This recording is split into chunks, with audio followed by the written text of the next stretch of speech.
Now, what is the greatest creative thing you can do very easily is to make others Sahaja-yogis. That is the easiest and most joy-giving thing, is to make others Sahaja-yogis and give them the blessings of the divine which they have been seeking for ages. By giving them, you don't know what a solace, what a blessing you give them. So now you have got your self-realization. You got it very easily, I must say. They all say that it is a instant nirvana. Sahaja Yoga is instant nirvana, it's true. But whatever you get so easily and instantly, you don't understand the value of that. They always say for India that they got their freedom so easily. They didn't get it that easily. That's why they do not value it. But it's true, if you get anything free, firstly, and without any special effort, then you don't value it. You don't understand. You think it's a matter of right. But do you know how much people have suffered for getting self-realization? They used to go on the Himalayas, stand on one leg, sometimes on their heads, for months together. And they didn't get realization. I've heard of some people who lived in a room for 28 years to get self-realization. And why they lived like that? Because they thought by keeping away from other people, other bad atmosphere, everything, they might get realization. They never got it. So, one must understand, though you have got it very easily, is something so precious, so great. It's not very easy to get self-realization. You read about the people who are self-realized. Perhaps they did not even know how they got it. They did not know even about the Kundalini, but they got it. Through their guru, maybe their efforts. Buddha, how much he had to suffer till he gets his realization. Think of him. How he got his realization. I mean, you shudder to see of his life. Ultimately dies of hunger and poverty. But nothing happened to you. You have got it without any difficulties, in a very sweet manner, all of you. Nothing, you don't have to pay, you don't have to do anything about it. But that doesn't mean you should not value it. Like a seed which is put in the Mother Earth, spontaneously sprouts and gives a life to the prelude, which grows, can grow into a shrub and then into a tree. But you have to put water, and you have to have the care of a gardener or someone. In your case, you are the one who has to do all that. First of all, you have to put the nourishment of compassion and love. Have you got that compassion and love? Do you love people? Like somebody told me today, I was shocked, I don't like children. I said, don't like children? No, I like other children, not mine. Just imagine. How can you be doing that? How can you say such a thing? You don't like your own children. Anything. First of all, for all of you, I would say that you should never say, I like and I don't like. These are anti-mantras. I like this. It's very common. Who are you? I don't like this carpet. I don't like that silver thing. Who are you? Can you make one like that? To take a decision of that kind is also shows they think it's very spontaneous. It's not. It has come from your conditioning. That you think you have a right to say, I don't like, I don't want. But who are you? If you are the spirit, you will never use these words. Because it might hurt somebody. You will never say something that will hurt others. You will never do anything that will be dangerous for others. But always you will say something that would be extremely loving and compassionate and peace-giving. You will emit joy for others. There is the power of spirit that it gives joy to others. If you are a glum person, grumpy person, then you are not self-realized. You should be able to give joy and love and compassion to others. And it should happen absolutely spontaneously.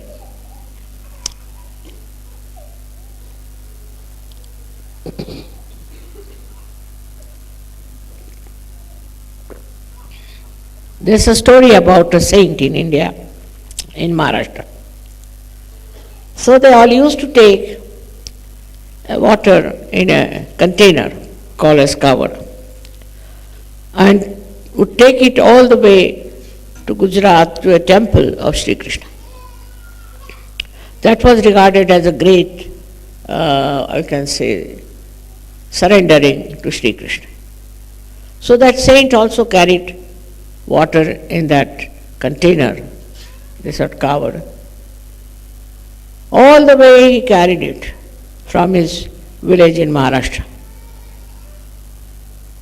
And when he reached the temple, at the foot of the temple, he saw a donkey, very thirsty, dying out of thirst.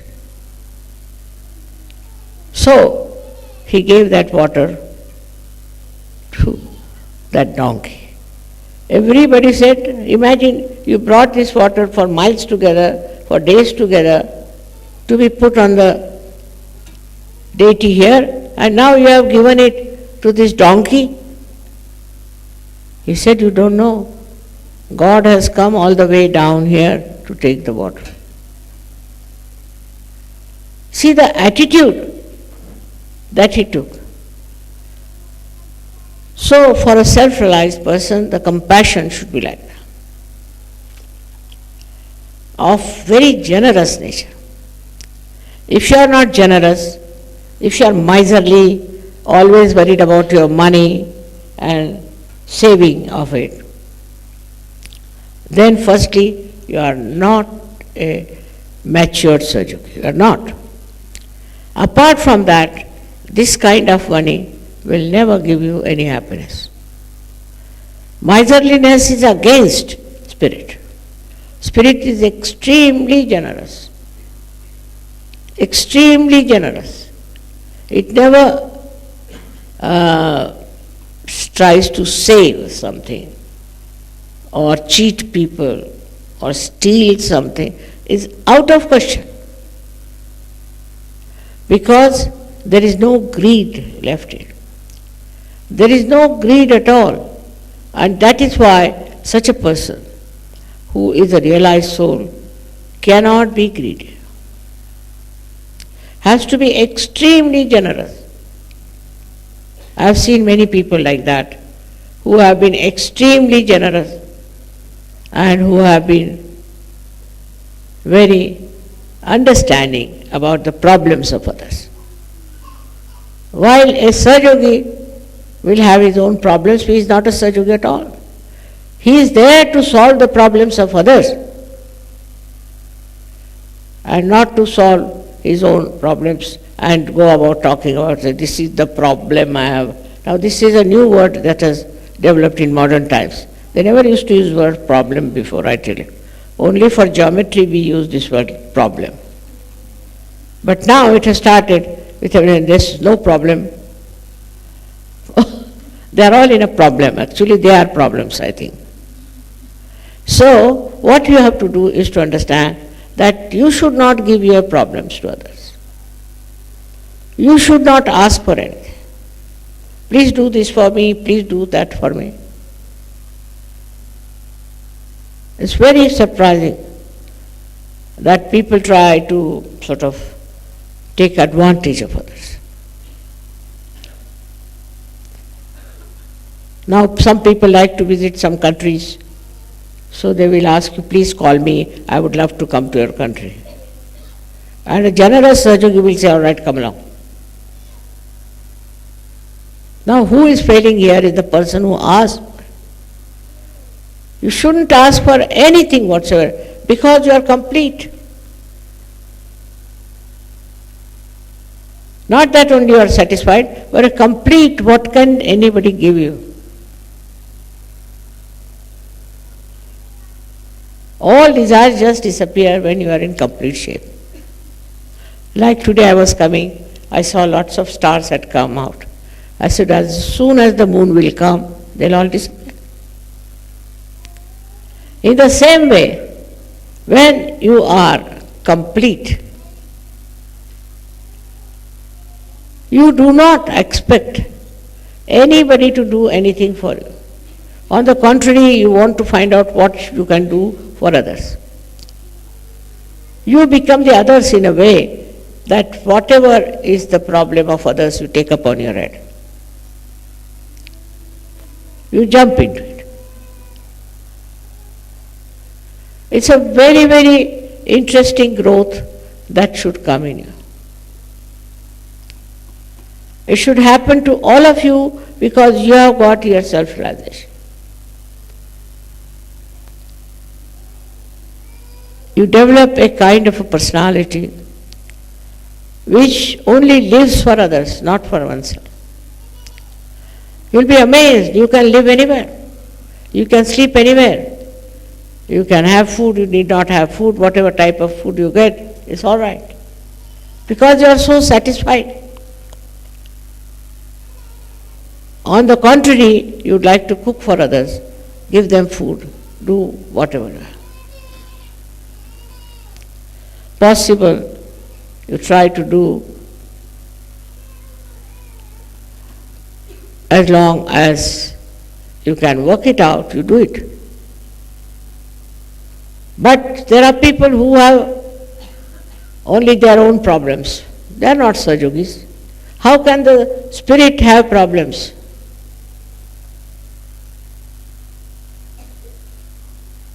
How can that happen? So just understand that you are now the spirit.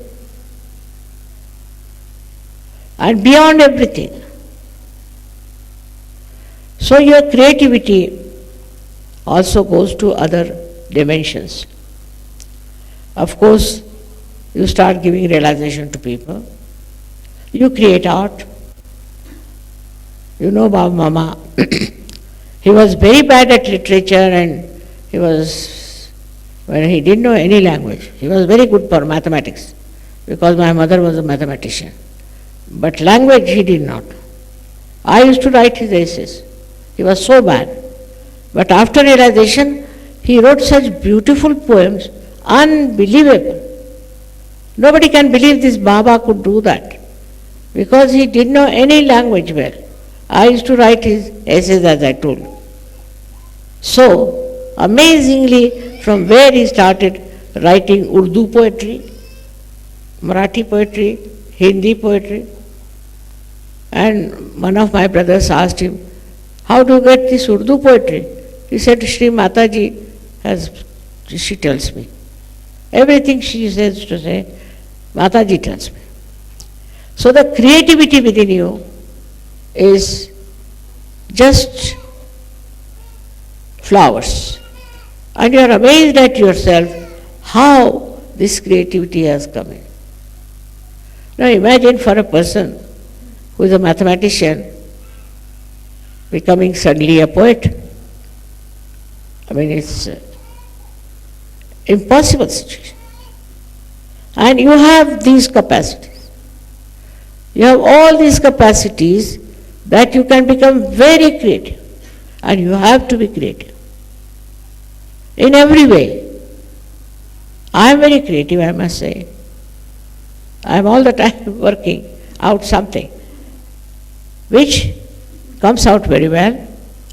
And also I don't have that interest as normally people have, that it should be praised by everyone or it should be sort of very much in the newspapers. And no interest. You create for creation. For the sake of creation you create. And you just enjoy that creation. And you become very adaptable, or you become so congenial with all the things people say, talk, or write to them. They will be offensive, or they could be also praising you and all that. So you don't know that they are praising you. Even sometimes when you Shri Mataji ki Jai, I also say, and then I forget they are talking about me. Somehow you are above all that. And you are there, and you just don't understand why human beings behave like that. Why their behavior is so funny. Even when they come to Sajog, I see they have a great desire to be leaders, or they have a great desire to be a great organizer of Sahaja. So very well known in Sahaja. They want to have an international fame as a great Sahaja. But they do not think that what creativity I have shown. What have I created? Just all these things are so common in human beings that they always want others to praise them, to have a very big sort of a exposure. Of what? If you are a spirit, everybody knows. What is there to expose? What is there to show off? What is there to come forward? Even if you are at the back, there is light, you know there is light. So you have to get out of your darkness, because you are the light and you spread light. Instead of, if you are in the darkness, what light can you spread? So your spirit cannot have problem. It has no fear, but above all it has wisdom, tremendous wisdom. And that wisdom is the one sign of you being a very higher personality. As I told you, this is evolution, and when you are transformed, you are evolved of a very different nature you become. And you are to stand out. If Sahajogis are like other people, then what's the use of taking to Sahaja? What was Christ? He was the son of a carpenter. He never got education. But what did he do? He was the Spirit. He reflected God within him. And that's why he got himself crucified also. Now in Sahaja you don't have to get crucified. There are all not such testing things for you. But your value system is to be checked. You must find out how are you working out through introspection. You should ask yourself, so well now, Mr. Sahajogi, how are you? Are you indulging into all these things that these people who are not self-realized are doing? Just try to find out. Because the growth of Sahaja Yoga is shown in your behavior, in your styles, on your face. There is no wrinkles on a person like this. He has no worry. You don't worry, then how will you get wrinkles? Such a person doesn't get upset with anything. I mean, on the contrary, he laughs at things. Once in a church, where I was in Switzerland, one lady came to hit me with the Bible, and I started laughing. I said, what a thing, and I have to be hit by a Bible. And she got such a fright that I was laughing, and I was saying, look at the stupidity of this lady coming to hit me with the Bible. I mean, I can understand stone or anything else, but Bible will never hit me. All these things have happened in your presence, and you know about it.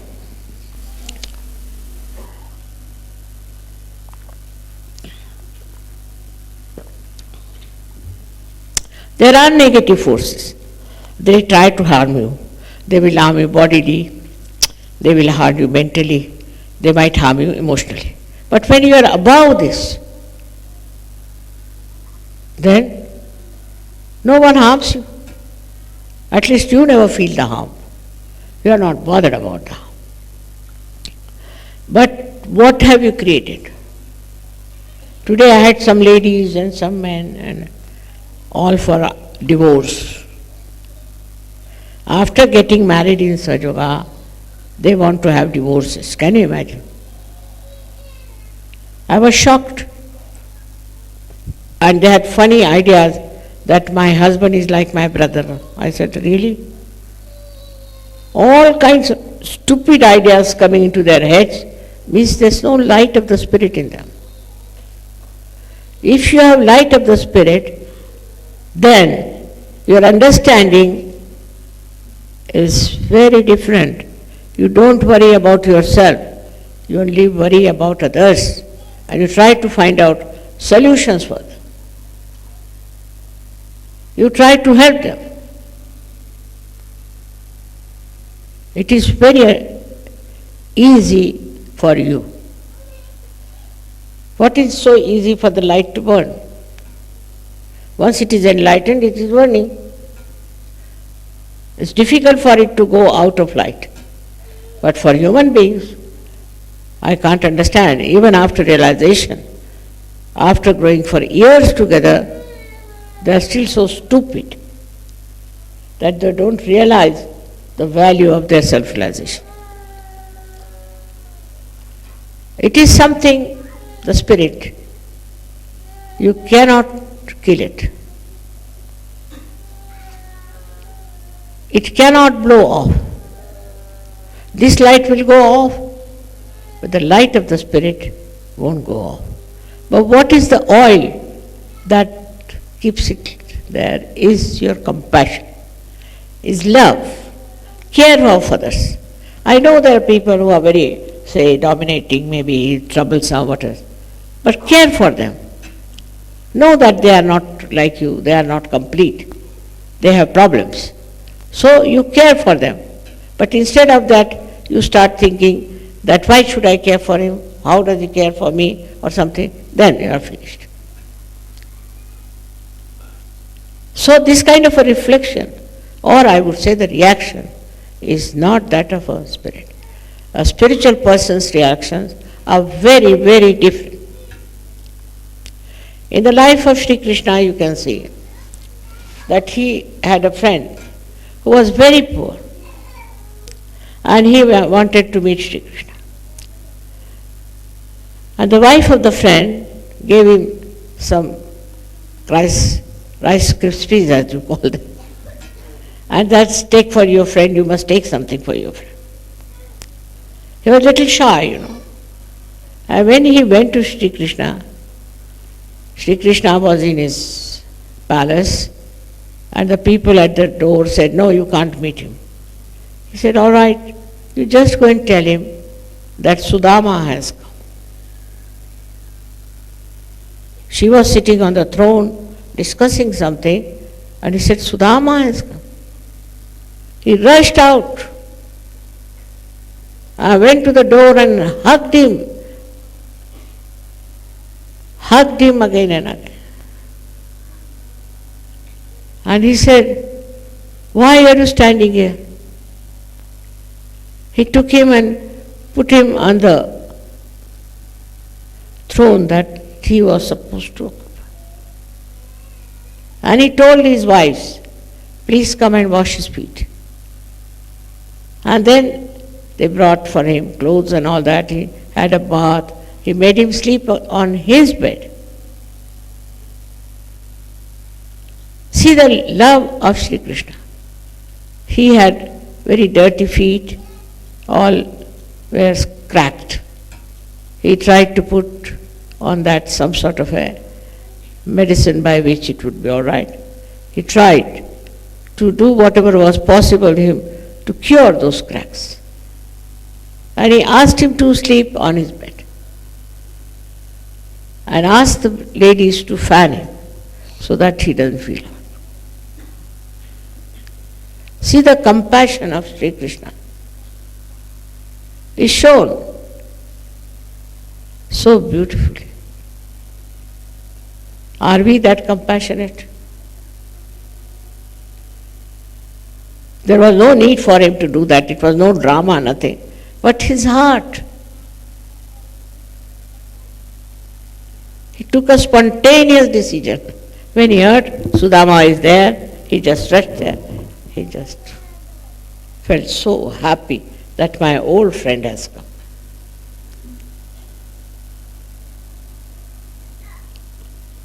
Then, when he went to Hastinapur, there the Duryodhan, the Kaurava's eldest son, he asked him that why don't you come and stay in my palace? He said, all right, I can come, but you see, I will go and have food with Vidur. Vidur was the son of a maid. He went and had his food with Vidur. Now Vidur, being a poor man, I don't know what food he must have given him, while Duryodhana would have given him such sumptuous food. So for such people, taste and the level of food and all doesn't matter. It's the love, the respect of Vidur, who was a realized soul. Respecting other Sahajogis. If a Sahajogi respects somebody who is a governor, I can't understand. The spirit is above everything else. And does not respect a Sahajogi, there's something wrong with him. He should understand that the spiritual person is higher than all these people who have these, all kinds of these big names behind them. And that love is shown in everybody's life. All the saints, all the incarnations, everyone had that love which was above everything else. Without expecting anything. Not doing it just to expect something from them.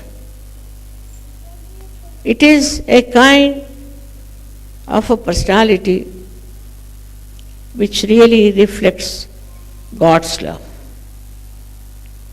That reflection should come from you. You are Sahajogis, that doesn't mean that you are something higher than others. But you are different. You are above them.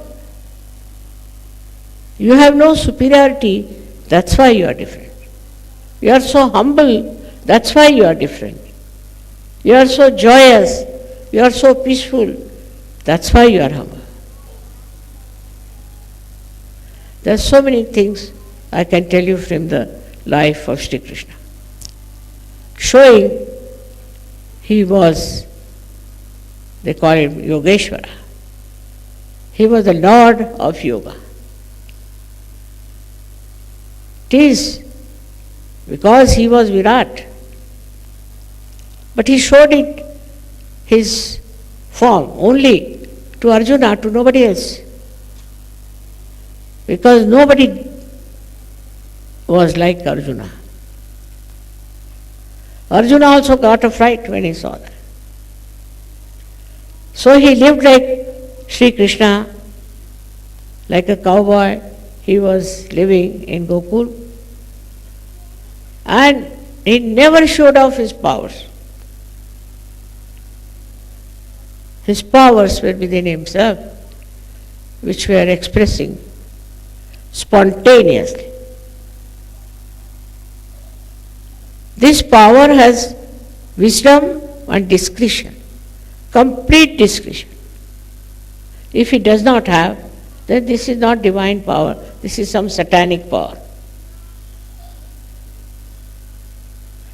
Because somebody is nice to you, if you are nice to that person, nothing great. Mostly, we had in India people who were called as Avdutas. They were the realized souls who had gone away from the society, from the multitudes, and gone and lived in some small little place or some cave or somewhere, hidden from others. Because they thought nobody is going to understand them. So what's the use of talking to them? They were singled out. One person here and one person there. What could they do? They were not like you, so many of Sahajogis together.